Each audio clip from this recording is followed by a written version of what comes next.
মালদ্বীপে ইসলাম কিভাবে আসলো? তখন তারা কেউ মুসলমান ছিল না, তখন সবাই ছিল মূর্তি পূজারী। মালদ্বীপের সমস্ত মানুষ মূর্তি পূজারী, কিন্তু আপনি শুনলে আশ্চর্য হবেন, তারা 100% মুসলমান। মারহাবা কর। কত পার্সেন্ট? 100%। একসাথে 100% মুসলমান কেমনে হলো? মালদ্বীপে কিভাবে মুসলমানিত্ব আসলো? ইতিহাস আপনাকে শোনাই দিয়ে যায়, আজকে শুনে যাবেন কেমনে তারা মুসলমান হলো। মালদ্বীপে মুসলমান তখন সবাই মূর্তি পূজারী। আরব বণিক দলেরা জাহাজ ভরে ব্যবসা করার জন্য তারা রওনা করেছে। ঝড় তুফানে জাহাজ ডুবি হলো কোন রকম কাঠের এক তক্তার উপরে ভেসে। একজন আরব বণিক তিনি ভাসতে ভাসতে ভাসতে ভাসতে মালদ্বীপে এসে পৌঁছাইলেন। মালদ্বীপে পৌঁছানোর পরে তিনি যখন মালদ্বীপে আসলেন, লক্ষ্য করলেন মালদ্বীপের লোকজনের মন খারাপ,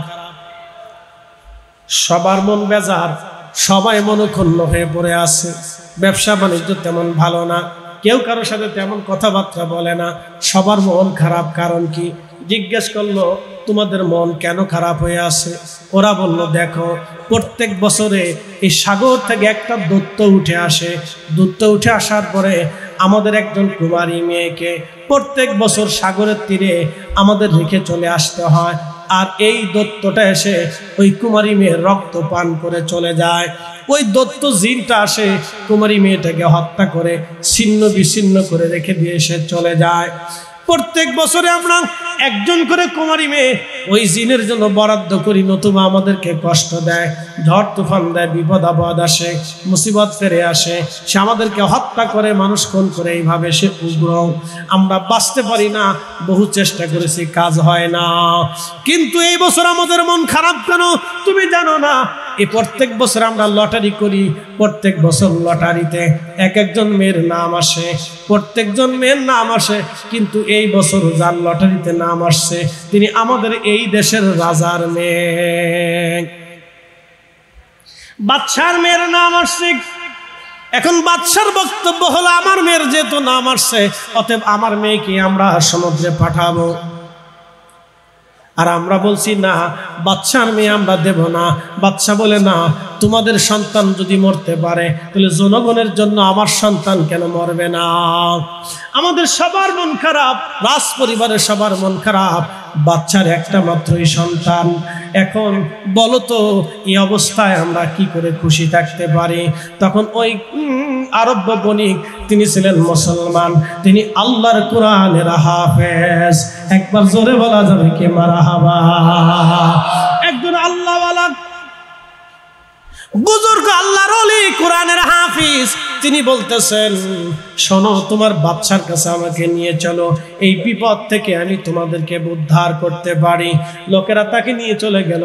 বাদশাকে বললেন, বাদশা, আমি আরব একজন বণিক, কোরআনের হাফেজ, আমি মুসলমান, তোমাদেরকে এই বিপদ থেকে আমি উদ্ধার করতে পারি, কিন্তু আমার একটা শর্ত আছে। বলে, কি শর্ত?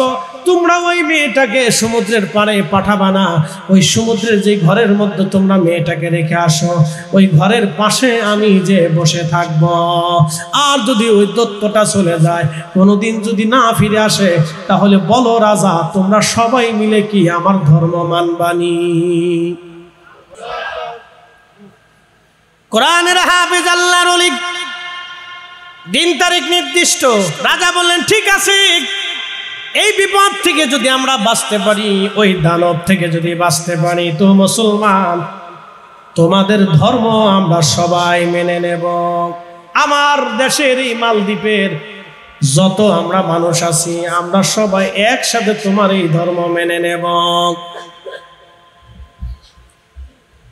যেই রাত্রিবেলা দ্বীপের ভিতরে, সাগরের ভিতর থেকে ওই দৈত্য উঠে আসে, সে সময় আল্লাহু আকবার, এই কোরআনের হাফিজ আল্লাহর ওলি, তিনি বাদশার মেয়েকে রাজ দরবারে রেখে দিয়ে নিজে চলে গেলেন। তিনি কোরআনের হাফেজ, তিনি কোরআনের হাফেজ ছিলেন। তিনি ওই ঘরের পাশে চুপচাপ বসে আছেন সমুদ্রের পাড়ে, যে ঘর নির্মাণ করে কুমারী মেয়ে রেখে আসতে হয়। গভীর রাত, লক্ষ্য করলেন সমুদ্র থেকে একটা দানব, জিন দানব উঠে আসতেছে। মনে রাখবেন, জিনদের ভিতরে বড় বড় শক্তিশালী জিন, তারা সাগরের ভিতরে লুকায়িত থাকে। সাগরের ভিতরে বড় বড় জিনেরা সাগরের মধ্যে তাণ্ডব চালায়, ঝড় তুফান আসে, সাগরে বিরাট বড় বড় দুর্যোগ আসে জিনদের কারণে। বড় বড় জিন সাগর থেকে সাগরের তলদেশে তারা বসবাস করে। নবী সুলাইমান আলাইহিস সালামের জামানাতে এই বড় বড় জিন সাগরের ভিতরে তারা পালিয়ে চলে গিয়েছিল। সাগরের গহীনে যারা তারা বসবাস করে, তারা সাগরের গহীন থেকে এসে দুনিয়ায় মানুষের কষ্ট দিয়ে থাকে। ওই সাগরের গভীর থেকে আরব ভারত মহাসাগর থেকে একটা জিন উঠে আসে। ঠিক এমন সময় আরব বণিক আল্লাহর ওলি কোরআনের হাফেজ, তিনি ওইখানে বসে বসে কোরআন শরীফ সূরা ইয়াসিন তেলাওয়াত শুরু করে দিলেন। সূরা ইয়াসিন যখন তেলাওয়াত শুরু হয়ে গেল, আল্লাহু আকবার, কোরআনের আওয়াজ যখন জিনের কানের মধ্যে গেছে, জিন চিৎকার মারতে মারতে সাগরের অতল গহ্বরে পালিয়ে চলে গেল। আর কোনোদিন মালদ্বীপের জমিনে ওই দানব জিন আর কোনোদিন ফিরে আসে না। আল্লাহু আকবার। পরের দিন সকালবেলা রাজা এবং তার লোকেরা মালদ্বীপ থেকে রওনা দিয়ে চলে গেল। যায় দেখতেছে ঠিক বসে বসে কোরআনের হাফিজ কোরআন তেলাওয়াত করে, জিন পালিয়ে চলে গেল। বলে, যুবকরে, যুবক কোরআনের হাফিজ, এটা কি করে সম্ভব হলো? বলতেছে, বাদশা, এটা আল্লাহর কোরআনের মুজিজা। একসাথে জোরে বলবেন কি মারহাবা। আল্লাহর কোরআনের কারণে জিন পলায়ন করে চলে গিয়েছে। এবার বলো, তোমরা কি কোরআন মাননি, বিধান মাননি? তখন রাজা বললে, মুসলমান, আর দেরি করো না, আমরা যারা আছি সবাইকে আমাদেরকে একসাথে তুমি কালেমা পড়ায়া আমাদের সবাইকে মুসলমান বানায় দাও। এই জন্য মালদ্বীপে 100% মুসলমান, ওখানে মুসলমান ছাড়া কেউ নাগরিকত্ব পায় না। আল্লাহু আকবার। মালদ্বীপে নাগরিকত্ব পেতে হলে মুসলিম হওয়া শর্ত, মুসলিম হতেই হবে তাকে, মুসলমান ছাড়া কেউ নাগরিকত্ব দেবে না। কারণ একসাথে সবাই মিলে মুসলমান হয়েছিল সেই দিন। একসাথে বলবেন আল্লাহু আকবার। যুদ্ধ লাগে নাই, তলোয়ার লাগে নাই, রক্ত লাগে নাই, কোরআন শরীফের মুজিজা দিয়া, কেরামত দিয়া আল্লাহর ওলিরা এইভাবে সারা পৃথিবীতে কালেমার সুমহান মর্যাদা ছড়িয়ে দিয়েছে। কথা বলেন ঠিক না ঠিক? হযরতে আমর ইবনুল আস কালেমার দাওয়াত দিলেন যখন, মিশর দখল করলেন মিশরীরা।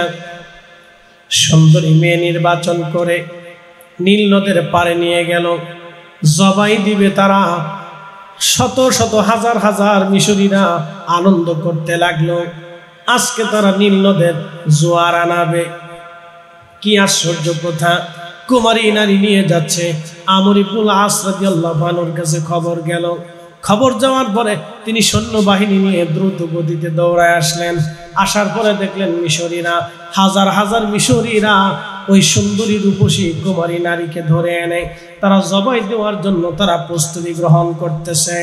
হযরত আমর ইবনুল আস হাতে তলোয়ারখানা নিয়ে বলেন, হে মিশরীরা, তোমরা যদি কুমারী নারীকে বিনা কারণে হত্যা করো, তোমাদের ভ্রান্ত বিশ্বাস অনুযায়ী তোমরা নীল নদে জোয়ার আনার জন্য একটা নিরাপরাধ একটা কুমারী মেয়ের জীবন তোমরা এইভাবে ধ্বংস করে দিবে। এইভাবে শত শত বছরে কত মানুষের জীবন চলে গেছে তার হিসাব নাই। মিশরীরা, তোমরা যদি এই কাজ করো তাহলে তোমরা শোনো, আমর ইবনুল আসের তলোয়ার কিন্তু থেমে থাকবে না। ওই মেয়েটাকে হত্যা করার পরে আমি তোমাদের সবার শিরচ্ছেদ করে দেব, তোমাদেরকে হত্যা করে দেব। এ দেশ এখন ইসলামের দেশ, তোমাদের আইন আর চলবে না।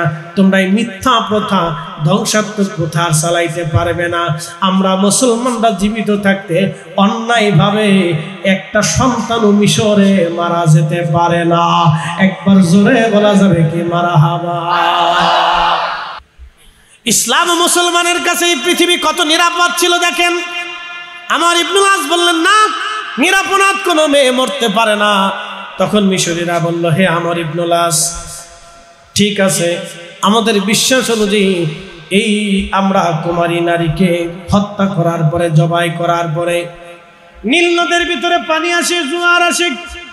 হ্যাঁ আমর ইবনুল আস, তোমরা তো মুসলমান, তোমরা কালেমা নিয়ে আসছো, তোমাদের সাথে আমাদের কোনো ঝগড়া হবে না, দ্বন্দ্ব হবে না, কিন্তু একটা শর্ত আছে, আমর ইবনুল আস, তাহলে আমরা এই কুমারী মেয়েকে হত্যা করব না, কিন্তু শর্ত হলো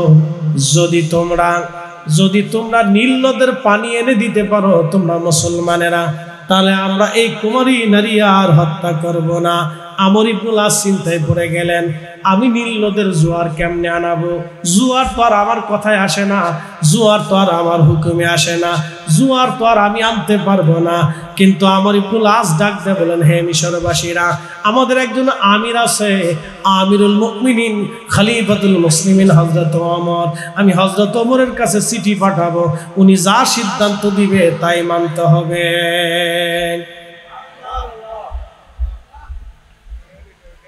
হযরত ওমরের কাছে চিঠি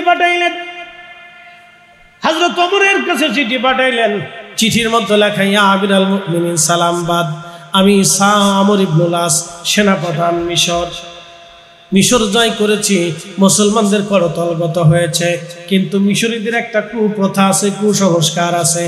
মিশরের নীল নদের পানির জোয়ার আনার জন্য মিশরীরা প্রত্যেক বছরে একটা কুমারী নারীকে তারা নীল নদের পাশে জবাই দেয়, রক্তগুলি গড়াইয়া গড়াইয়া নীল নদের পানির সাথে মিশে যায়।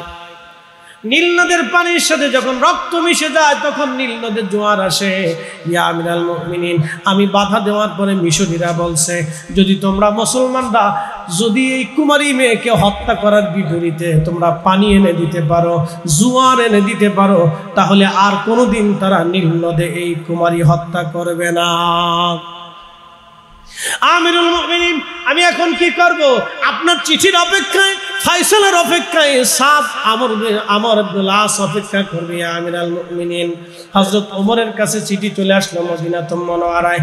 চিঠিখানা পড়লেন হযরত ওমর। চিঠিখানা পড়ার পরে হযরত ওমর রাদিয়াল্লাহু আনহু আর একখানা চিঠি তিনি লিখলেন। চিঠির মধ্যে তিনি লিখলেন, হে নীলনদ, আমি খলিফাতুল মুসলিমিন হযরত ওমর বলতেছি, নীলনদ, তুমি যদি আল্লাহর হুকুমে প্রবাহিত হয়ে থাকো নীলনদ, তাহলে আমি ওমর বলতেছি তুমি আল্লাহর হুকুমে প্রবাহিত হয়ে যাও। হে নীলনদ, তুমি যদি আল্লাহর হুকুমে প্রবাহিত না হইয়া তোমার নিজের শক্তিতে প্রবাহিত হয়ে থাকো, তাহলে আমি ওমর বলতেছি তোমাকে প্রবাহিত হতে হবে না। একসাথে ধরে বলেন আল্লাহু আকবার। প্রিয় উপস্থিতি হাজিরিন, মনোযোগ দিয়ে শুনবেন। চিঠিখানা নিয়ে গেলেন বার্তাবাহক, সুদূর মদিনাতুল মুনাওয়ারা থেকে মিশরে চলে যাওয়া হলো, নিয়ে গেল চিঠিখানা। চিঠি পৌঁছে গেল মিশর। সেনাপতি আমর ইবনুল আসের হাতে চিঠিখানা দিয়ে বলেন, সেনাপতি, খলিফাতুল মুসলিমিন বলে দিয়েছেন চিঠিখানা নিয়ে আপনি নীল নদের মধ্যে ছেড়ে দিবেন, আর কোনো কাজ আপনার নাই। চিঠিখানা নিয়ে সেনাপতি আমর ইবনুল আস চিঠিখানা নিয়ে নীল নদের মধ্যে ছেড়ে দিলেন। নীল নদের জোয়ার এসে গেল। আজকে 1450 বছর পার হয়ে যায়। নীল নদের জোয়ার আনার জন্য কোন কুমারী নারী আর জবাই দিতে হয় নাই। এটার নাম ইসলাম, এটার নাম ইলমুল কাল, এটার নাম কারামত। এইভাবেই ইসলাম সারা পৃথিবীতে ছড়িয়ে গেছে। কথা বলেন ঠিক না ঠিক? হযরত আবু মুসলিম আল খাওলামি, তিনি কিবারুত তাবিঈন, তিনি হযরত ওমর, আবু বকর রাদিয়াল্লাহু আনহুর জামানাতে আসলেন। ইতিহাস শুনে যাবেন, সাহাবীদের জামানাতেও কারামত ছিল, সেটা কেমন শোনাই দিয়ে যায়। নবীজির ইন্তেকাল হয়ে গেল। আবু মুসলিম আল খাওলামি মিশর থেকে রওনা দিলেন। মিশর থেকে রওনা দিয়ে তিনি মদিনাতে আসলেন। মদিনা আসার পরে শুনতে পারলেন নবীজি আর দুনিয়াতে নাই। মনের দুঃখ মনে নিয়ে হযরত আবু বকরের হাতে কালেমা পড়লেন, দিন শিক্ষা করলেন। আবু বকর রাদিয়াল্লাহু আনহুর হাতে দিন শিখার পরে হযরত আবু বকর বললেন, আবু মুসলিম, তোমাকে ইয়ামান দেশের জন্য নিযুক্ত করলাম, তুমি ইয়ামান দেশে কালেমার দাওয়াত দিতে যাও। হযরত আবু মুসলিম আল খাওলামি কালেমার দাওয়াত দেওয়ার জন্য সুদূর মদিনা থেকে ইয়ামান চলে গেলেন। ইয়ামান কোথায় গেলেন? ইয়ামান দেশে চলে গেলেন। এইদিকে ঘটনা ঘটলো ভিন্ন। হযরত আবু বকরের জামানাতে ভণ্ড নবীদের উদ্ভব হলো। একটা ভণ্ড নবীর নাম ছিল মুসাইলামাতুল কাজ্জাব। এই ভণ্ড নবীর সাথে সাহাবীদের প্রচন্ড জিহাদ হয়েছিল। প্রায় 700 সাহাবী যুদ্ধে শহীদ হয়েছিলেন। 4টেখানি কথা না, 700-র মতো সাহাবী, তাও কারি সাহাবী, মুহাদ্দিস সাহাবী এই যুদ্ধে শহীদ হয়েছিলেন। 700 সাহাবী, দামি দামি সাহাবীরা এই মুসাইলামাতুল কাজ্জাবের বিরুদ্ধে শহীদ হয়েছিলেন। হযরত আবু বকর এই দিকে ভণ্ড নবীর দমন করতে যাইয়া ইয়ামানের দিকে আর সৈন্যবাহিনী পাঠাইতে পারে নাই। ইয়ামান দেশে একজন ভণ্ড নবীর আবির্ভাব হলো। এই ভণ্ড নবীর বিরুদ্ধে কোনো সেনাবাহিনী নাই, কোনো যুদ্ধ করার শক্তি নাই। আবু মুসলিম আল খাওলামি চিন্তায় পড়ে গেলেন। তিনি কোনো সেনাবাহিনী গঠন করতে পারে নাই যে তাদের সাথে জিহাদ করবে। কিন্তু আবু মুসলিম আল খাওলামি হাল ছাড়েন নাই। তিনি ভণ্ড নবীর লোকদের কাছে যায় বলেন, হে ভণ্ড নবীর লোকেরা, আমার নবী আখিরি নবী, আমার নবীর পরে আর কোনো নবী দুনিয়াতে নাই। তোমরা সাবধান, ওই লোকের কথা মানবা না। তোমরা মানলে তোমরা ধর্মান্তরিত হয়ে যাবা, বেঈমান হয়ে, কাফের হয়ে তোমরা জাহান্নামে চলে যাবা। আবু মুসলিম আল খাওলামি আগুনের ভিতরে, আগুন জ্বলে। আবু মুসলিম আল খাওলামি আগুনে পুড়ে না, উনার পাগড়ি পরে না, জুব্বা পরে না। একসাথে কেন মারহাবা। ভণ্ড নবী চিন্তায় পড়ে গেল, হায় হায়, কাল্লাম কি হইল, কি করতে চাইলাম পুরাইতে, হয়ে গেল উল্টা। ভণ্ড নবী পালায় দৌড় দিছে, তার কিছু অনুসারীরা দৌড়াই চলে গেল। বাকি যারা মুসলিম ছিল, যারা ওই ইসলাম ছেড়ে দিয়েছিল, তারা হাতের মধ্যে কামড় দেয়। চিন্তায় পড়ে গেল, হায় হায় হলো কি। শেষ পর্যন্ত তারা তওবা করলো। আবু মুসলিম আল খাওলামির বিজয় হলো। লোকেরা ভণ্ড নবীকে তাড়িয়ে দিল। ওই জায়গায় ইয়ামান দেশে ইসলাম মুসলমান কায়েম হয়ে গেল। একবার জোরে জোরে বলা যাবে কি মারহাবা। তাহলে সাহাবীদের জমানায় কারামত ছিল কি ছিল না? ছিল। এটার নাম ইলমুল কাল। দুনিয়ার কোন মাদ্রাসায় কোন পুস্তকের পৃষ্ঠা এই বিদ্যা পড়ানো হয় না। হযরত আবু মুসলিম আল খাওলামি সুদূর মিশর থেকে রওনা করলেন মদিনা, সুদূর ইয়ামান থেকে রওনা করলেন মদিনাতুল মুনাওয়ারায়। হযরত ওমর রাদিয়াল্লাহু আনহু ইয়ামানের রাস্তার পাশে বসে থাকে। আবু মুসলিম কবে আসবে? এই উম্মতের ইব্রাহিম কবে আসবে? হযরত ইব্রাহিম খলিলুল্লাহ আগুনের মধ্যে পড়ে নাই, আবু মুসলিম আগুনের মধ্যে পড়ে নাই। এই উম্মতের ইব্রাহিম কবে আসবে? এই উম্মতের ইব্রাহিমের সাথে আমার কবে সাক্ষাৎ হবে? হযরত আবু মুসলিম আল খাওলামি রাহমাতুল্লাহ আলাইহি ফিরে আসলেন। হযরত ওমর তাকে হালান সালাম দিলেন, বুকের মধ্যে জড়িয়ে ধরলেন, চুমা খাইলেন আর বললেন, আবু মুসলিম আল খাওলামি, তুমি এই যুগের ইব্রাহিম। একবার জোরে জোরে বলা যাবে কি মারহাবা। হযরত হাসান বসরি রাহমাতুল্লাহ আলাইহি মহিলাকে বলে দিলেন, মা তুমি রাত্রিবেলা চলে যাও, যাওয়ার পরে এশার নামাজ পড়বা। এশার নামাজ পড়ে 4 রাকাত নফল নামাজ পড়বা। কয় রাকাত? 4 রাকাত নফল নামাজ পড়বা। প্রত্যেক রাকাতে সূরা ফাতিহার সাথে সূরা তাকাসুর পড়বা। আলহাকুমুত তাকাসুর হাত্তা যুরতুমুল মাকাবির। এই সূরা তাকাসুর পরে তুমি রাত্রিবেলা ঘুমাইবা। মা রাত্রিবেলা ঘুমানোর আগে তুমি তাসবিহ হাতে নিয়া দুরূদ শরীফ পড়তে পড়তে ঘুমাই যাবা। ওগো মা, রাত্রিবেলা আমার আল্লাহ তোমাকে দেখাবে তোমার মেয়েটা জান্নাতি নাকি জাহান্নামী। মহিলা বাড়ি চলে গেলেন। রাত্রিবেলা যাইয়া উনি এশার নামাজ পড়ে 4 রাকাত নফল পড়লেন।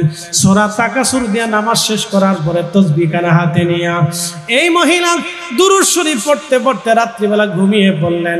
স্বপ্নের ঘরে দেখতেছেন তার মেয়েটা জাহান্নামের লেলিহান শিখার ভিতরে দাও দাও করে জ্বলে। আর ডেকে ডেকে বলে, মা ও মা, আমি জাহান্নামের মধ্যে চলে আসছি। মা গো, আমার অপরাধের জন্য আল্লাহ আমাকে জাহান্নামের মধ্যে পাঠিয়ে দিয়েছে। মারে, আমি বিপদগ্রস্ত, আমাকে উদ্ধার করো। এইভাবে মেয়েটা কান্নাকাটি করতেছিল। সকালবেলা ফজরের নামাজ পড়ে মহিলা কাঁদতে কাঁদতে হাসান বসরি রাহমাতুল্লাহ আলাইহির দরগায় আসছে।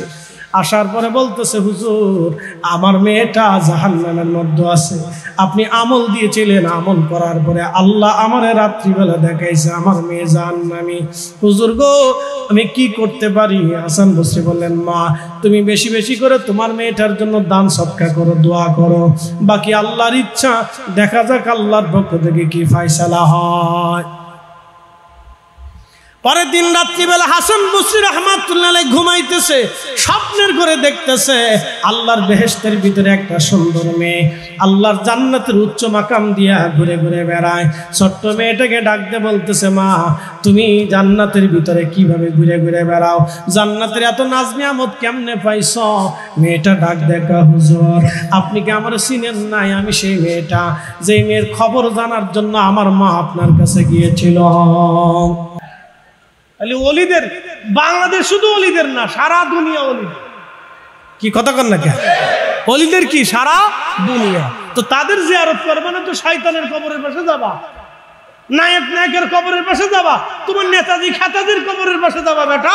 আমরা আল্লাহর ওলিদের মাজারের পাশেই যাব, জিন্দেগির শেষ সময় পর্যন্ত যাব, তাদের জিয়ারত আমরা করবই। কথা বলেন ঠিক না বেটা?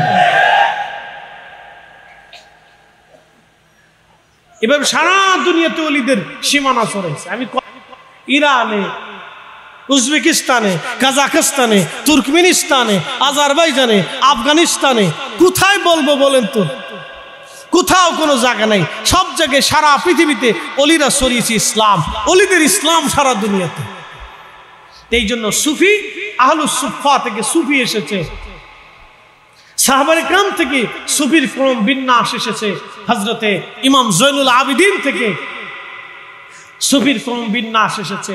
প্রিয় উপস্থিতি ভাই আমার, আমি যদি বলতে যাই তো সারা রাত শেষ হবে। কে বলছে সাহাবীদের কারামত নাই? দুইজন সাহাবীদের জমানায় দুইটা প্রসিদ্ধ কারামতের কথা শোনাইলাম আপনাদেরকে।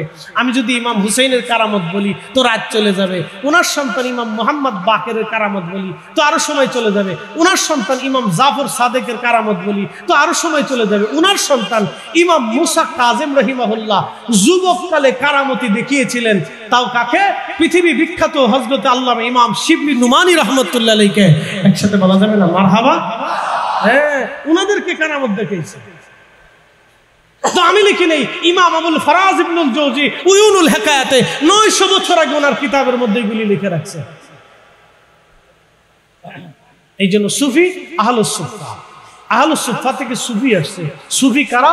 যারা দুনিয়া বিরাগী হয়, আল্লাহকে, আল্লাহ তার রাসূলের জন্য নিজের জীবনকে কুরবানি করে দেয়। কুল ইন্না সালাতি ওয়া নুসুকি ওয়া মাহইয়ায়া ওয়া মামাতি লিল্লাহি রাব্বিল আলামিন। এই আয়াতের উপরে পরিপূর্ণ আস্থা, পরিপূর্ণ ইয়াকিন, পরিপূর্ণ আমল আপনি যদি কাউকে খুঁজে পান তাহলে একমাত্র সুফিরা আছে।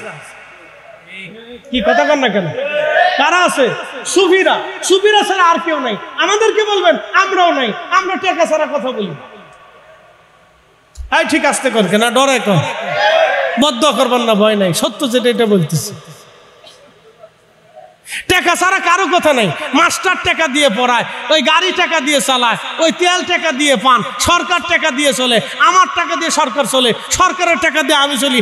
আপনি জমি বেচেন, জমি সন্তানের জন্য রেখে যান, স্ত্রীর জন্য দিয়ে যান, বেটাদের জন্য রাখেন। মানুষ সুদ খায় সন্তানের জন্য, ঘুষ খায় সন্তানের জন্য, পরিশ্রম করে সন্তানের জন্য, গাড়ি চালান সন্তানের জন্য, বিদেশে যান টাকার জন্য, ব্যবসা করেন টাকার জন্য, সবাই দুনিয়ার জন্য করে, একমাত্র সুফিরাই আল্লাহর জন্য করে গেছে। কথা কোন ঠিক কিনা? সুফিরা কার জন্য করছে? আল্লাহর জন্য। কুল ইন্না সালাতি ওয়া নুসুকি ওয়া মাহইয়ায়া ওয়া মামাতি লিল্লাহি রাব্বিল আলামিন। এই আয়াতের পরিপূর্ণ আমল যদি দেখতে চান তো আহলুস সুফা সুফিদের দিকে তাকান। তারা এই আয়াতের উপরে পরিপূর্ণ ঈমান ও আমল করিয়া, জিন্দেগি গঠন করিয়া, আল্লাহকে খুশি করিয়া, আল্লাহর নবীর গোলামি করিয়া তারপরে তারা কবরে গেছে।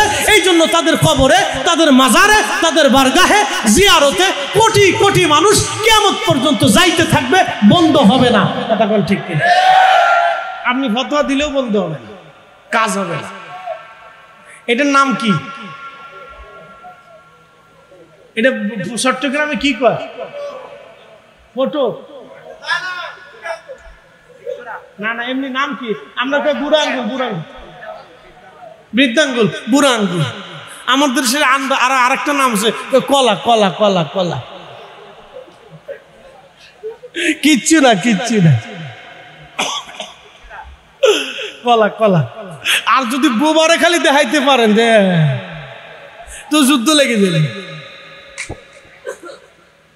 যদি বোবারে দেখাইতে পারেন তো দেখবেন যে যুদ্ধ লেগে গেছে, বিরাট যুদ্ধ। ও ঠেকাইতে পারবেন না ওরে, আপনি ও তুফান উঠাই ফেলবে একদম, খুব চেতা চেতে। সাবধান, বোবার সামনে কিন্তু এটা লড়াইয়েন না, বিপদ আছে। তো যাই হোক, অনেক কথা আপনাদের সামনে উপস্থাপন করছি, কথা শেষ নেই। হযরত হাসান বসরি রহমাতুল্লাহ আলাইহি কোন জামানার মুসলমান জানেননি? ওনার একটা কারামত বইলা আপনাদের কাছ থেকে বিদায় নেই, একসাথে বলবেন আল্লাহু আকবার। বলবো? কথা কর না কেন, বলবো নি? উনিও ইসলামের খেদমত করছে। উনি শুধু আলেম ছিলেন না, উনি আলেম, জাহেদ, আবেদ, সুফি সব ছিল। মারহাবা কর, সব ছিল ওনার ভিতরে। উনি কোন জমানার আলেম জানেননি? হযরত ইমাম হুসাইন রাদিয়াল্লাহু আনহু যে সময় কারবালায় শহীদ হন, সে সময় উনি কুফাতে ছিলেন, বসরাতে ছিলেন। তাহলে এবার বুঝেন উনি কোন জমানার। উনি তাবিঈ। জোরে বলেন, উনি কি? তাবিঈ। উনি সাহাবীদেরকে দেখছেন, সাহাবীদের ছাত্র। একসাথে বলবেন না মারহাবা। হাসান বসরি, ওনার কথা বলে শেষ করব। রাত 2 ঘন্টা আলোচনা চলতেছে, বাপরে বাপ, অনেক টাইম। 2 ঘন্টা রানিং চলতেছে। আপনারা আইছেন কিন্তু পরে আইছেন, আগে আসেন না। ওনার একটা কথা বলে শেষ করে দিচ্ছি, ও আজ আমার শেষ। হাসান বসরি রহমাতুল্লাহ আলাইহি তিনি হুজরা শরীফে আছেন। এমন সময় এক মহিলা আসছে, লেখছেন কে? আল্লামা ইমাম সাখাবী আল কাউলুল বদির মধ্যে লেখছেন এই ঘটনা। এক মহিলা এসে বলতেছে, হুজুর আমার মেয়ে সকালে মারা গেছে, জোহরের পরে জানাজা করছি, আসরের পরে আপনার কাছে আসছি, আপনি একটু বলে দেন আমার মেয়েটা জান্নাতি নাকি জাহান্নামী। হাসান বসরি রাহমাতুল্লাহ বলতেছে, মারে তোমার মেয়ে জান্নাতি নাকি জাহান্নামী আমার বলা লাগবে না, তোমার একটা আমল বাতলাই দেই, রাত্রিবেলা তুমি নিজেই দেখবা। না, জোরে জোরে জোরে জোরে জোরে, তোমার একটা আমল দিয়ে দেই। কি দিয়ে দেই? না, জোরে বলেন, কি দিয়ে দেই? আমল দিয়ে দেই, তুমি রাত্রে দেখবা, তুমি নিজেই দেখবা।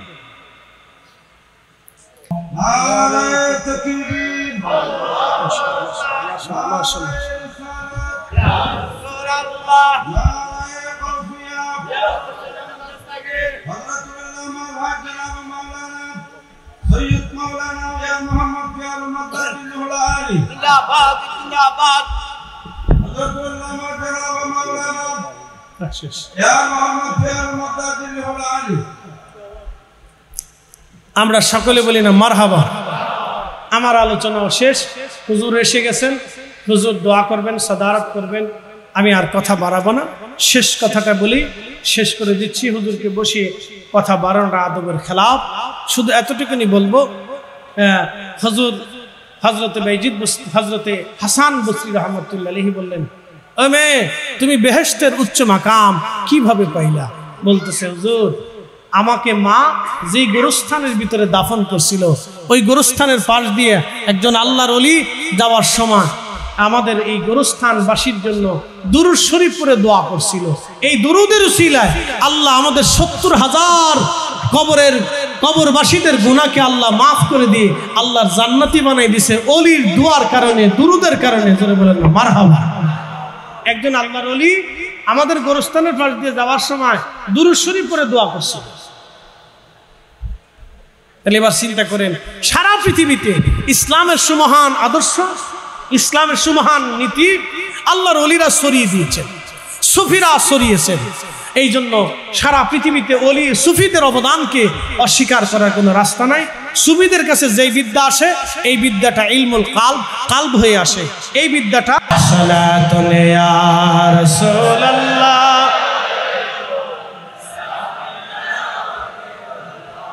আহা সালাতুন ইয়া রাসূলুল্লাহ,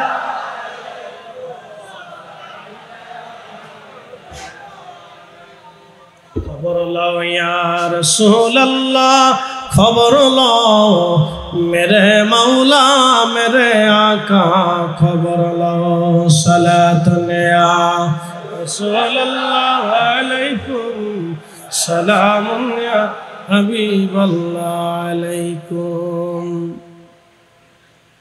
আপনারা শুনলে খুশি হবেন, এই সুফিদের একটা বিদ্যা, এই বিদ্যার নাম হচ্ছে ইলমুল কলব। আমি আপনাদেরকে এখন আবার এলেম নিয়ে দুইটা পার্টে বুঝাই। আল ইলমু আলিমান, মিশকাতের কিতাবুল ইলমের ভিতর আসছে এলেম দুই ধরনের। একটা হচ্ছে ইলমুল লিসান, জবানের এলেম। যেমন এখানে অনেক বড় একটা বিদ্যাপীঠ আছে, মাদ্রাসা আছে, ক্লাস 1 থেকে দাখিল সেকশন পর্যন্ত এই মাদ্রাসাতে কোরআন হাদিস বাচ্চাদেরকে শেখানো হয়। এখান থেকে পাশ করার পরে ছেলেরা আবার আলিমে ভর্তি হয়, ফাজিলে ভর্তি হয়, কামিলে ভর্তি হয়। সেখান থেকেও তারা ক্লাসের মাধ্যমে, ধারাবাহিক মাধ্যমে তারা আবার এলেম শিক্ষা করে। এই এলেমকে বলা হয় ইলমুল লিসান, হুয়া হুজ্জাতুল্লাহ। এটা জবানের এলেম, কিন্তু এটা আল্লাহর দলিল। কার দলিল? কোরআন শরীফ কার দলিল? আল্লাহর দলিল। ছেলেদেরকে কোরআন পড়ার জন্য সর্বপ্রথমে সবক দেওয়া হয় আউযু বিল্লাহি মিনাশ শাইতানির রাজিম, বিসমিল্লাহির রহমানির রহিম শিখে বলা হয়, বাবা বলো আলিফ, বা, তা, সা, জিম, হা, খা। এই যে শব্দগুলি বাচ্চাদেরকে শিখে শিখে শিখে শিখে ধীরে ধীরে ধীরে ধীরে তাকে কোরআন শরীফ হাতে দেওয়া হয়। সে এক পর্যায়ে কোরআন শরীফ ভাঙ্গা ভাঙ্গা করে পড়তে পারে, এরপরে ধীরে ধীরে বিশুদ্ধভাবে পড়তে শিখে। এই যে কোরআন শেখানো হলো, কোরআন পড়ানো হলো, কোরআন বোঝানো হলো, হাদিস শেখানো হলো, হাদিস পড়ানো হলো, হাদিস বোঝানো হলো, এটার নাম হচ্ছে ইলমুল লিসান। এটা হুয়া হুজ্জাতুল্লাহ, এটা আল্লাহর দলিল। আর একটা হচ্ছে ইলমুল কালব, কালবের জ্ঞান। এটা দুনিয়ার কোনো পাঠ্যপুস্তকে নাই। আবার বুঝাই, ইলমুল কালব হুয়া ইলমুন নাফি। আল্লাহ রাসূল বলেন এটা অনেক বড় দামি উপকারী এলেম। এটা দুনিয়ার কোনো ক্লাসে পাবেন না, কোনো শ্রেণী বিন্যাসে নাই। যেমন আপনাদেরকে আরেকটু পরিষ্কার করে বুঝাই, ক্লাস 1-এ ভর্তি হইলে একটা বাচ্চাকে কি শেখায়? প্রথমত বাংলা, ইংরেজি, অঙ্ক। ক্লাস 2-তে গেলে আরেকটু বাড়ে, 3-তে গেলে আরেকটু বাড়ে, 4-এ গেলে আরেকটু বাড়ে। সে যত উপরের দিকে যায় তত তার কি ওই সাবজেক্টগুলি চেঞ্জ হইতে থাকে।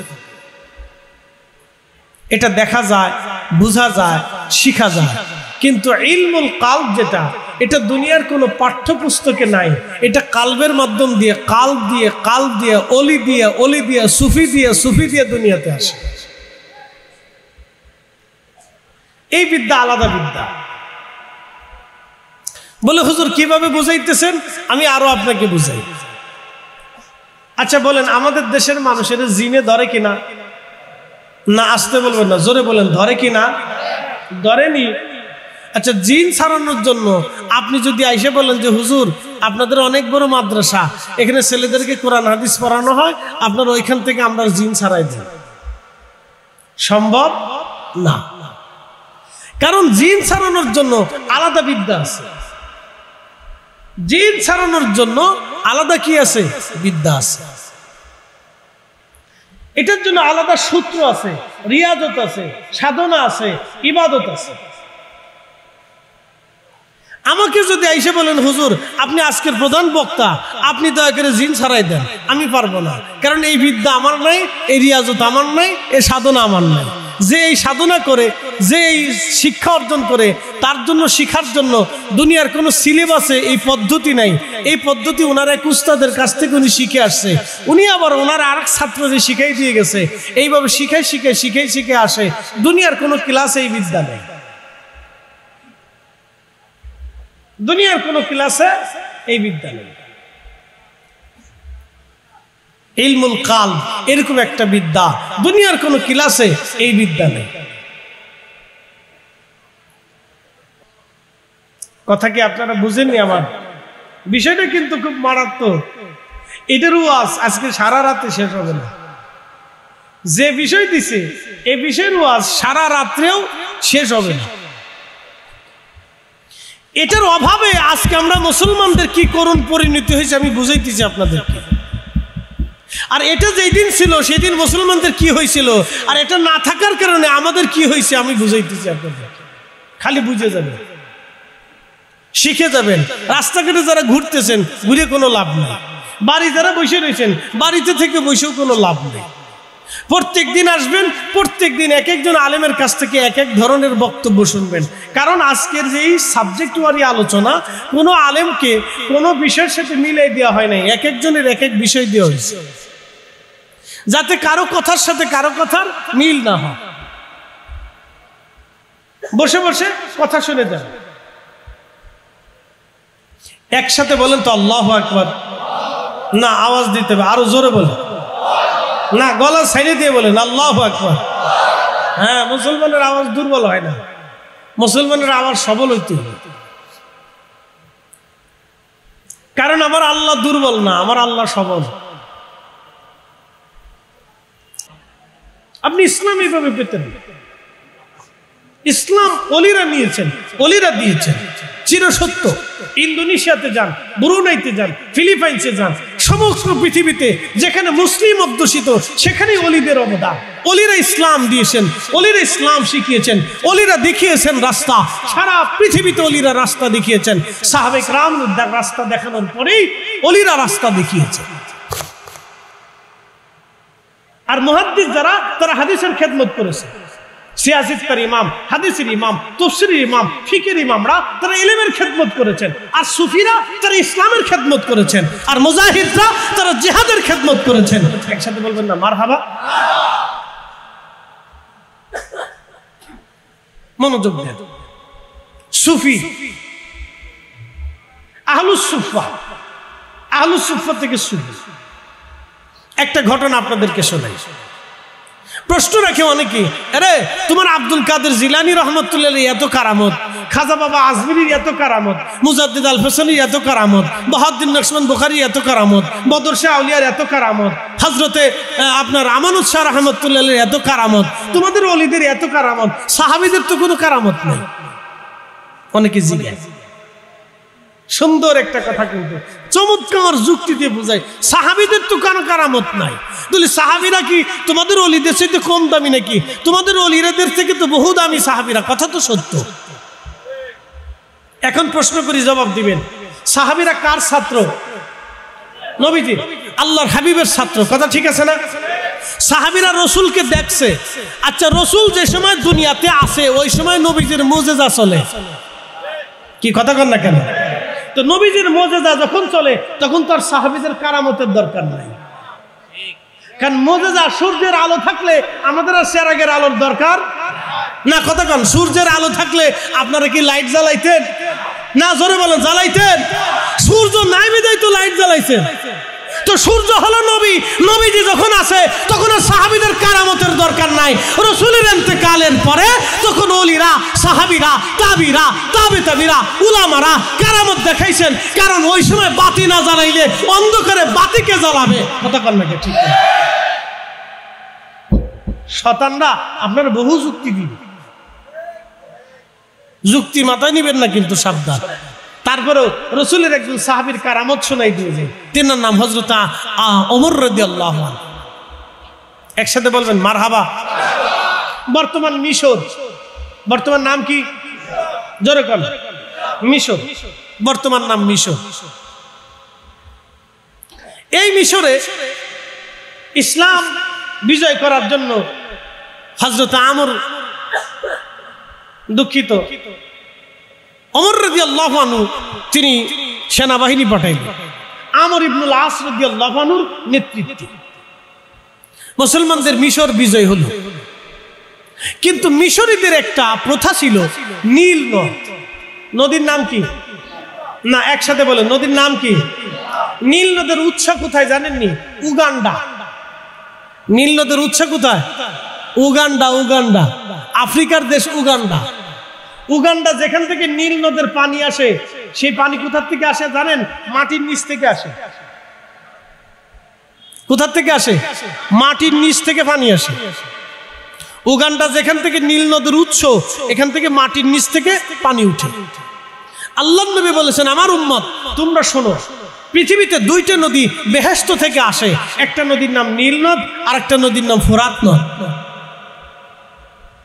মনে রেখেন এটা, নীল নদী ফোরাত নদী, দুইটা নদী আল্লাহর বেহেশত থেকে আসে। নীল নদের উৎস হচ্ছে উগান্ডা, আর এই উগান্ডার মাটির নিচ থেকে নীল নদের পানি আসে।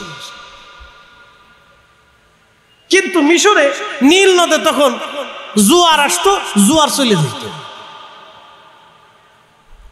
কিন্তু এই পানি আনার জন্য মিশরীরা একটা প্রাচীন কুসংস্কার ছিল।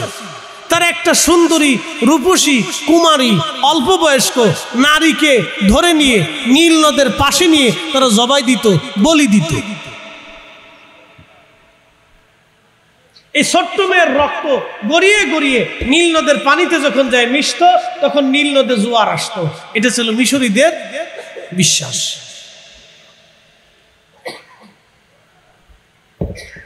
প্রত্যেক বছর এই কাজ করে। আর এখন দেশের অবস্থা কি? খুন খারাপি, মারামারি, দরাদরি, কি যে পরিবেশ। আজকে দেখলাম ওই টাঙ্গাইলে এক ইমাম সাহেবের সন্ত্রাসীরা পা কুবাইয়ে কাইকিয়ে, আহা, একটা আলেমের ওই যে আমাদের রইসুদ্দিন ভাইরে মব তৈরি করে নির্মম ভাবে তাকে পিটিয়ে পিটিয়ে হত্যা করলো।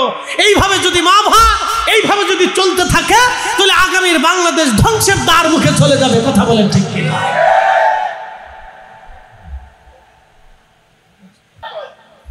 আচ্ছা বলেন, এই বিদ্যা কোন মাদ্রাসায় আছে? না, আসতে করেন না, জোরে ডরাই করেন না, জোরে বলেন। না না, জোরে বলেন আছে। না না, জোরে বলেন আছে। কোন কাগজের পৃষ্ঠায় এই বিদ্যা আছে? না, জোরে বলেন আছে। বদর শাহ আউলিয়া পাথরের উপরে চড়ে, পাথরের উপরে, পানির উপরে পাথর ভাসায় তিনি এসেছিলেন। এই বিদ্যা দুনিয়ার কোন মাদ্রাসার সিলেবাসে আছে? হযরত খান জাহান আলী কুমিরের পিঠে চড়ে এসেছিলেন। এই বিদ্যা দুনিয়ার কোন মাদ্রাসার সিলেবাসে আছে? হযরত শাহ মুস্তাফা আল হাসানি ওয়াল হুসাইনি মৌলভীবাজার শহরে বাঘের পিঠে চড়ে তিনি এসেছিলেন। বলেন, এই বিদ্যা দুনিয়ার কোন মাদ্রাসার সিলেবাসে আছে? হযরত শাহজালাল ইয়ামানি মুজাররিদি রাহমাতুল্লাহ আলাইহি তিনি জায়নামাজ বিছাইয়া সুরমা নদী পার হয়েছিলেন। এই বিদ্যা দুনিয়ার কোন মাদ্রাসার সিলেবাসে আছে? খাজা বাবা আজমেরি সেনগিরি রাহমাতুল্লাহ আলাইহি আনা সাগরের পানি একটা লুটার ভিতরে তিনি জমা করেছিলেন। বলেন, এই বিদ্যা দুনিয়ার কোন ল্যাবরেটরি, দুনিয়ার কোন বিশ্ববিদ্যালয়, দুনিয়ার কোন সিলেবাসের ভিতরে এই বিদ্যা আছে? হযরত মুজাদ্দিদ আল ফিসানি সেরহিন্দি সম্রাট জাহাঙ্গীর তাকে মেরে ফেলে দেওয়ার জন্য সিংহের খাঁচার ভিতরে আবদ্ধ করে ক্ষুধার্ত সিংহকে ছেড়ে দিলেন। তিনি সিংহের সামনে নামাজে দাঁড়ায় গেলেন। সিংহ তার সামনে মাথা নত করে বসে গেল। সিংহ তার সাথে কথা বলল। বলেন, এই বিদ্যা দুনিয়ার কোন সিলেবাসের ভিতরে আছে? নাই। এই বিদ্যার নাম ইলমুল কাল। এটা কাল হয়ে কাল হয়ে অলি হয়ে অলি হয়ে অলি হয়ে সিলসিলা হয়ে তরিকা হয়ে আসে। আপনি ঠিক করলে ঠিক, না ঠিক করলে ঠিক, এটাই ঠিক। সূত্র যেটা a square b square, a square plus b square. আপনি যদি উল্টে কষতে চান তো কিয়ামত পর্যন্ত কষবেন, খাতা শেষ হবে, কলম শেষ হবে, অঙ্ক মিলবে না। আর যদি সূত্র ঠিক মতো মিলাইয়া অঙ্ক কষেন তাহলে 2-3 খুসার ভিতরেই এই অল্প কালিতে অল্প কাগজেই অঙ্ক মিলে যাবে। কথা কান ঠিক কিনা? ইসলাম হলো এটা। সূত্রের ভিতরে আসেন, সব সহজ। সূত্রের ভিতরে আসবেন না, কিয়ামত পর্যন্ত চেষ্টা করবেন, কিচ্ছু পাবেন না।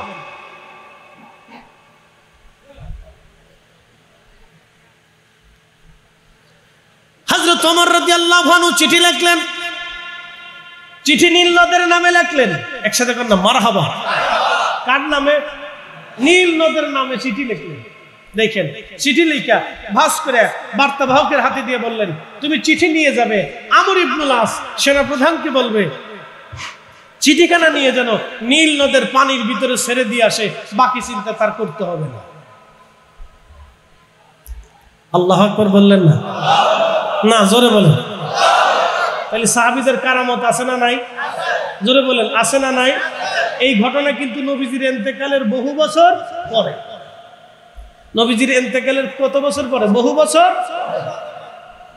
তাহলে সাহাবীদের সময়ও কারামত ছিল। সাহাবীদের সময় কারামত ছিল। এটার নাম আহলুস সুফা, সুফি থেকে, মুজাহাদা থেকে। এটা ইলমুল কাল। এটা সাহাবীদের ভিতরে, 4 খলিফার ভিতরে ছিল, 10 সাহাবীর ভিতরে ছিল, আহলে বাইতের মধ্যে ছিল, বিশেষ বিশেষ সাহাবীদের ভিতরে এগুলি ছিল। একসাথে বলবেন না মারহাবা? বিশেষ বিশেষ সাহাবীদের ভিতরে এই এলেম আল্লাহর নবী জমা করে দিয়ে গেছিলেন।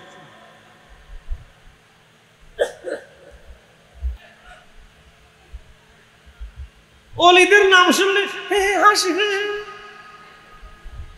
উনি এমন ভাব লইছে বোম বলে পায়খানা ছাড়া আর কিচ্ছু নেই,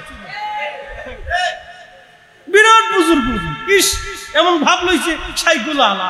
শয়তানে বলছিল এই নমরুদে এই শয়তানদের দিকে তুমি কেডা, বলে আনা সাইকুল আলা, আনা সাইকুল আলা, আমি দেশের বড় সাহেব, তুমি আমার চিনো না। নমরুদ কয় তোমার তো দেখলাম না কোনোদিন, তুমি আমার দেখবা না। কি লেগে আইছো? বলে তোমার উপকারের লেগে আইছি। বলে কি উপকার করবা? বলে নমরুদ রে আমি যেটা দেখি তোরা এটা দেখোস না। বলে কি দেখো? বলে তুমি ইব্রাহিমের আগুনের মধ্যে ফেলতে পারবা না। বলে কারণ কি? বলে ইব্রাহিমের মিনজাবিনের রশি করে ফেরেশতারা বসে রয়েছে, তুমি দেখো না আমি দেখতেছি। ফেরেশতা যদি ছড়াইতে হয় তাহলে কিছু এই বেহায়া নারী নিয়ে আসো, এইখানে আইনা নাচানাচি করাও, তো রহমতের ফেরেশতারা চলে যাবে। বেহায়া বেডি, বেহায়া বেডি, বেহায়া বেডি। এই বেহায়া বেডিদের কপালের ভিতরে তখন টিক দিছিল, টিক। এই যে এখন যে বেডিরা টিক পরে, হ্যাঁ বেডি ভালো করে শুনে রাখো, তুমি বেহায়া বেহায়া, তুমি টিক পড়ো কে? মুসলমানের টিকলি পড়তে হবে কি জন্য? কথা কর না কেন? কপালে ফোটা দেয়, ফোটা ফোটা। আমি কতটি দিয়ে বোরকা পইরেও কপালের ভিতরে একটা হামদাই দিচ্ছি। আমার মধ্যে হাসি আর কি, উরে সিটা কি সিটা রে সিটা। এখন তো নিউ সিস্টেমের হেজাব। কি সিস্টেমের হেজাব আপনারা বুঝাই। আমি মালয়েশিয়া গেছি, আমাদের মালয় মহিলারা হেজাব করে, কিন্তু প্যান্টও আছে শার্টও আছে। এই দৃশ্য আমি দেখছি প্রথম ইন্ডিয়াতে। ইন্ডিয়াতে মাহফিলে গেছি করোনার আগে। আমি বিদেশ সফর আজকে থেকে করি না, বহু আগে থেকেই করি। তো করোনার আগে মাহফিলে গেছি ইন্ডিয়াতে। তো মাহফিলে যাওয়ার পরে সুফি ফতেহ আলী রসুলের নাম রহমতুল্লাহ মাজার জিয়ারত করতে যাব। তা আমার সারা জীবনে যেখানে যাই ওলিদার যেখানে মাজার আছে আমি জিয়ারত করি, এটা আমার আদত। কারণ আমি জানি ওনাদের বর্গায় যদি হাজিরা না দেয় তাহলে অকৃতজ্ঞতা হয়। কথা ঠিক আছে কিনা? ওনাদের উসিলে আমরা কালেমা পাইছি। ওনাদের উসিলে কি পাইছি? কালেমা পাইছি। তো ফতেহ আলী রসুলের নাম রহমতুল্লাহ মাজার জিয়ারত করার পাশেই আরেকটা মাজার আছে, তিনি হুজুর গাউসে পাকের নাতি। একসাথে কর না মারহাবা। ওইখানে ওনার আওলাদের মাজার আছে। শত শত বছর আগে ওনারা ওইখানে কালেমার দাওয়াত দিতে আসছে। আপনি বুঝেন এবার ইসলাম কারা কিভাবে ছড়াইছে নাকি।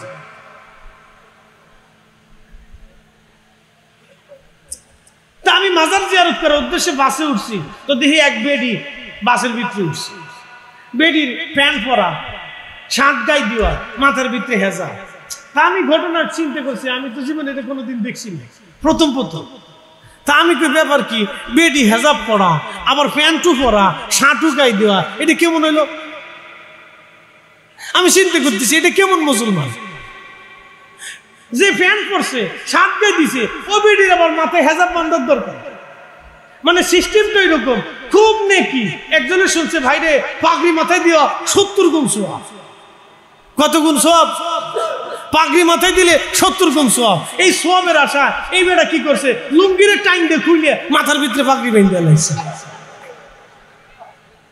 তো লুঙ্গি খুলে মাথায় পাগড়ি বাঁধলে যেরকম নাকি প্যান্ট শার্ট গায়ে দিয়া বেডিরে হেজাব বাঁধলে ওইরকম নাকি। কথা কন না কেন?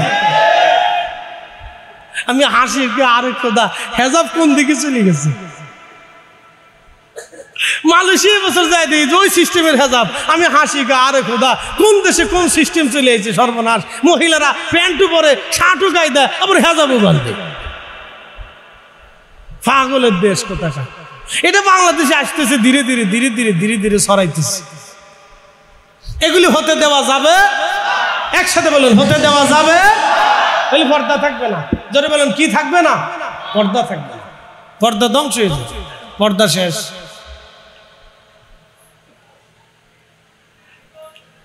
প্রিয় উপস্থিতি হাজিরিন,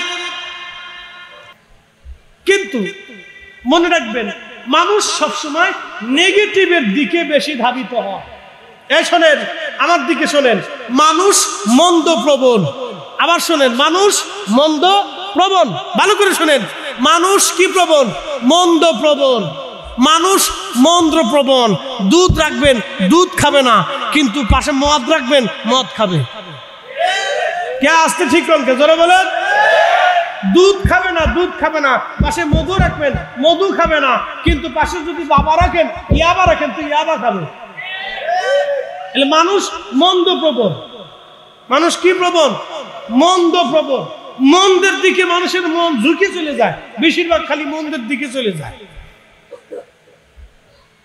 এই জন্য যেই নারীরা পর্দা ফসিতে করে রাস্তায় চলে, ওই নারীদের দাম নাই।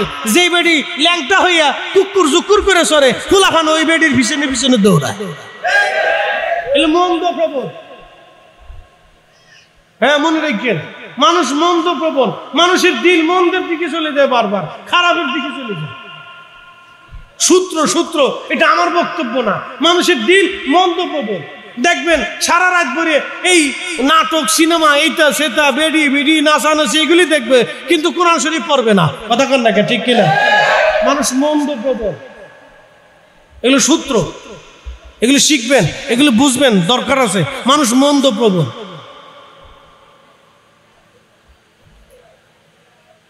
প্রিয় উপস্থিতি, মনোযোগ দিবেন। তো ওই সময় ভণ্ড নবীর লোকেরা টাকা পয়সা পাইয়া, কি পাইয়া? টাকা পয়সা পাইয়া, সুযোগ সুবিধা পাইয়া ওই দলে ফিরে গেছে। যেমন আমাদের বাংলাদেশে নির্বাচন আসলে সারাদিন 3 মাস পর্যন্ত নির্বাচনে চিল্লাইতেছে, মার্কা আসেনি রে, কহা আছে, কোন সে মার্কা? বদনা বদনা বদনা। 3 মাস পর্যন্ত বদনার পিছনে দৌড়াইছে। কলশালা রাত্রিবেলা আগের দিন আইসে 5000 টাকা মারি দিয়ে কয়, সাবধান, সারা মাস ধরে বদনা বদনা যাই চিল্লাইছিস, আমার কলসে মারিছিস। টাকা পয়সা 5000, বিবিরে কানে কানে কয়, কোথাও দেওয়ার দরকার নাই, কালকে কলসে মেরে দেবা। সারা 3 মাস চিল্লাইছে বদনা বদনা। পরের দিন ভোট দিবার যায় 10টার সময় মেরে দিছে কলস। মানুষ বন্ধ প্রবণ, টাকা পাইছে, ভুলে গেছে। এই জন্য আমাদের তকদিরের পরিবর্তন হয় না। আমরা ভালো মানুষকে ভোট দেই না, ভালো মানুষকে চাই না। আমরা চোর বাটপার সিটারে ভোট দেই, পরে আমরা বসে বসে কান্দি, রাস্তা নাই, ঘাট নাই, এটা নাই, সেটা নাই, এটা চুরি, সেটা চুরি, গম চুরি, চাল চুরি, তেল চুরি, বেল চুরি, সব চুরি, চোরে চোরে চোরে চোরে সারা দেশ গেছে ভুই দিয়ে। কথা কর না, ঠিক?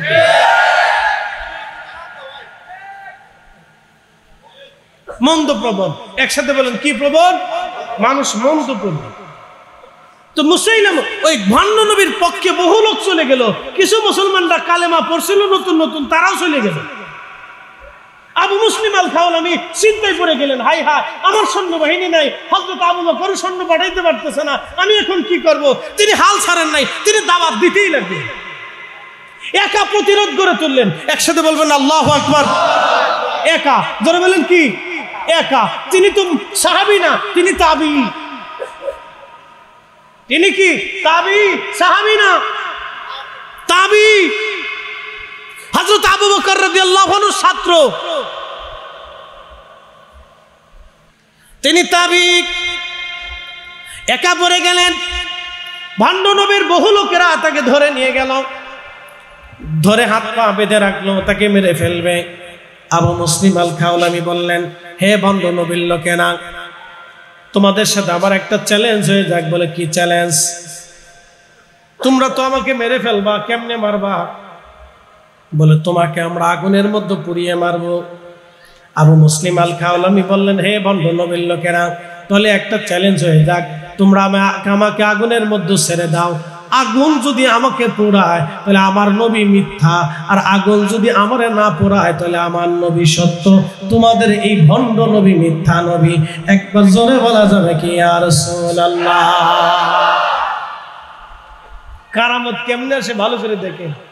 ওলিদের অবদান, সুফিদের অবদান, তাসাউফের অবদান, ইলমুল কালবের অবদান ইসলামে কি ছিল ভালো করে শুনে যান। আবু মুসলিম আল খাওলামি বললেন, আমাকে যদি আগুনের মধ্যে তোমরা ফেলে দাও, আগুন যদি আমাকে পোড়াইতে পারে তাহলে আমার নবী মিথ্যা।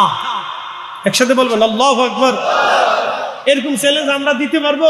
আমরা পারতাম না। বলে, কারণ কি? আমাদের ওই বিদ্যা নাই, ওই বিদ্যা নাই, ওই বিদ্যা আমাদের।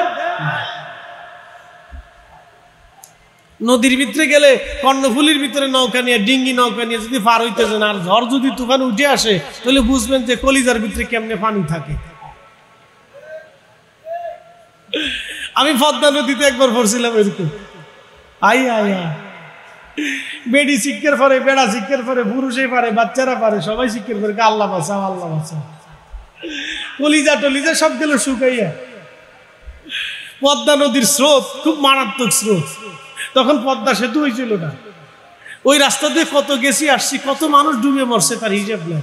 আহা, ওই পদ্মা নদীর মাঝখানে গেলে তখন কলিজার ভিতরে আর পানি থাকতো না, এত কঠিন অবস্থা। বর্ষার দিনে তো খুব ভয়াবহ ছিল। তা আল্লাহ বাঁচাও আল্লাহ বাঁচাও, শিক্ষার দুঃখের পারাশোনা। তা আবু মুসলিম আল খাওলামি রহমতুল্লাহ আলাইহি ভণ্ড নবীর লোকেরা হাত পা বেঁধে রাখছে, আগুন জ্বালাইছে, বিরাট আগুন জ্বালাইছে। আগুন জ্বালায়া চ্যালেঞ্জ, আগুনের মধ্যে হাত পা বেঁধে ছেড়ে দেওয়া হলো। আগুন জ্বলে কিন্তু আবু মুসলিম আল খাওলামি আগুনের ভিতরে পড়ে না। বুঝেন নাই মনে হয়? আবার জোরে বলেন, আগুন জ্বলে কিন্তু আবু মুসলিম আল খাওলামি জ্বলে না। চিৎকার মেরে জোরে বলেন আল্লাহু আকবার। মাকালের ফল দেখতে ভালো, উপরে লাল নীল ভিতরে কালো। মাকালের ফল দেখতে ভালো, উপরে লাল নীল ভিতরে কালো। মাকালের ফল চিনেননি আপনারা? মাকাল ফল চট্টগ্রাম কি বলে? হাইদা ফল। হাইদা, এই শোনেন, আমাদের দেশে মাকাল, আপনাদের দেশে হাইদা ফল। হাইদা ফল দেখতে ভালো, উপরে লাল নীল ভিতরে কালো। সারা জীবন এমনি গেল দয়াল, সারা জীবন এমনি গেল, খাইতে আমরা পারলাম না। যার ভিতরে নাই রসুলের প্রেম, তার সাথে ভাব কইর না। মাকালের ফল দেখতে ভালো, উপরে লাল নীল ভিতরে কালো। মাকালের ফল দেখতে ভালো, উপরে লাল নীল ভিতরে কালো। ওরে সারা জীবন এমনি গেল দয়াল, সারা জীবন এমনি গেল, খাইতে আমরা পারলাম না। যার ভিতরে নাই রসুলের প্রেম, তার সাথে ভাব কইর না।